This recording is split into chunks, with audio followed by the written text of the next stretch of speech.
আসসালামু আলাইকুম। বিকেলের নাস্তায় কিংবা গেস্টদের জন্য এই মজাদার স্ন্যাক্সটি আপনিও চাইলে ঘরে তৈরি করে নিতে পারেন।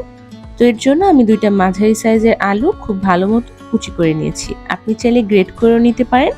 চেষ্টা করবেন একটু মিহি করে কুচি করার। তারপর দিয়ে দিচ্ছি ৪-৫টার মতো কাঁচামরিচ কুচি। এখানে আপনারা আপনাদের ঝাল বা টেস্ট অনুযায়ী কাঁচামরিচটা অ্যাড করবেন। ২ টেবিল চামচ ধনেপাতা কুচি আর স্বাদ মতো লবণ। ১/২ চা চামচ পরিমাণ ম্যাগি মসলার গুঁড়া। এখানে আপনারা চাইলে চাট মশলাটাও ব্যবহার করতে পারেন। দিয়ে দিচ্ছি 1/3 কাপ পরিমাণে বেসন। বেসনের পরিবর্তে আপনারা চাইলে ময়দাটাও ব্যবহার করতে পারেন কিংবা চালের গুঁড়া ব্যবহার করতে পারেন। এখন এই সবকিছুকে হাতের সাহায্যে খুব ভালো মতো মিশিয়ে নিচ্ছি। মেশানো হয়ে গেলে দিয়ে দিচ্ছি 1/2 কাপ পরিমাণে পেঁয়াজ কুচি। আসলে আমি পেঁয়াজটা অ্যাড করতে ভুলে গিয়েছিলাম, যার জন্য পরে অ্যাড করছি। আপনারা সবকিছু একসাথে মিশিয়ে নেবেন। এখানে আর এক্সট্রা করে পানি দেওয়ার প্রয়োজন নেই। আলুটা থেকেই যথেষ্ট পরিমাণে পানি আসবে, সেটা দিয়েই খুব সুন্দর মতো একটা বাইন্ডিং তৈরি হবে।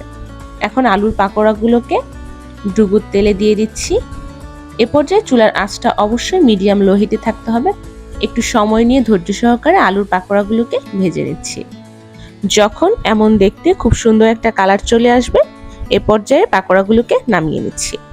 বিকেলের নাস্তায় আপনারাও চাইলে এই মজাদার স্ন্যাক্সটি তৈরি করে নিতে পারেন। আর তৈরি করতে খুব বেশি সময়ও প্রয়োজন হয় না। ঘরে থাকা মাত্র অল্প কিছু উপকরণই মজাদার এই স্ন্যাক্সটি আপনিও তৈরি করে নিতে পারেন।